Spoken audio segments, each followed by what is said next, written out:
So we are here with the one and only Theodore Roosevelt, Teddy Roosevelt. You do the show here in Medora. So, you know, what are folks expecting when they come to the Teddy Roosevelt show?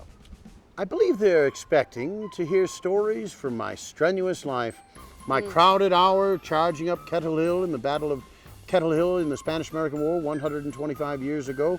Certainly stories from my time as a cattle rancher along the Little Missouri when I was a young man. I wrote of my time here that it was here that the romance of my life began, and famously said in Fargo that I would have never been president but for my experiences in North Dakota. I tell audiences a great deal about those experiences. And of course, as you saw, I finished with stories in the White House where Mrs. Roosevelt and I reared 6 children. She claimed she reared 7 children there. Understandable. So are all these, you know, from your journal as you went on through life? Are all these excerpts from that? I kept a diary. I wrote some 30 books, some of them in the first person of my adventures here, like hunting trips of a Western ranchman. Also, several other people have written books about me and discovered a great deal about me. Edmund Morris, his Rise of Theodore Roosevelt, David McCullough, Mornings on Horseback, Doris Kearns Goodwin, The Bully Pulpit, and Candace Millard, The River of Doubt. On and on, there are these wonderful books about my life, some of them written by me, but I might not have your viewers read what I wrote. I said I didn't write well, I just took well to writing. I think your English teacher would say I was quite abusive of the semicolon, though I like my prose. I wrote about the glory of work and the joy of living. And the joy of living is given to him or to her who lives that life, who chooses to live what I call the strenuous life, or the life in the arena. I died at the age of 60, but I got so much out of my life by in part working so much harder than other men I knew. But for me, work was enjoyable.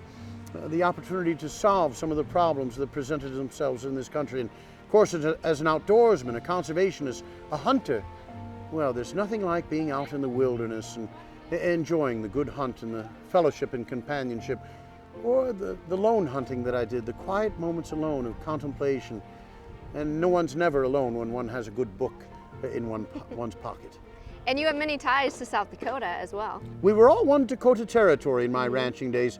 Some say with our own statehood in 1889, we had better come in East and West Dakota rather than North and South. So much in common between the ranchers of the Badlands here and the ranchers, the lumbermen, and the miners of the Black Hills. And Seth Bullock, my friend since my youth here, Sheriff of Deadwood when I arrived, by President McKinley's appointment, the first forester of the Black Hills National Forest, one of my Rough Riders, and by my appointment, United States Marshal for South Dakota. When I was your busy president, I sent my older boys out to the Bullock family ranch at Belle Fourche, where they learned the ways of horse and rifle from a man that I told my son Archie reminded me in every aspect of the protagonist of Owen Wister's The Virginian. I do tell people to keep your eyes on the stars and your feet planted firmly on the ground. Believe you can, and you're halfway there. And for your home community, for the Republic, do what you can with what you have, where you are. I do a bit of preaching. One senator came to the White House. He said, "Mr. President, you're preaching." I said, "Senator, you're right." And the presidency is a bully pulpit, too. Now we say a governor's got a bully pulpit, a mayor's got a bully pulpit. Even in Medora, we've got a bully pulpit. It's a very nice golf course. I love it. All right, thank you, Teddy. Thank you kindly, Mrs. Mueller. Hope to see you and your viewers back here in Medora someday soon. Bully!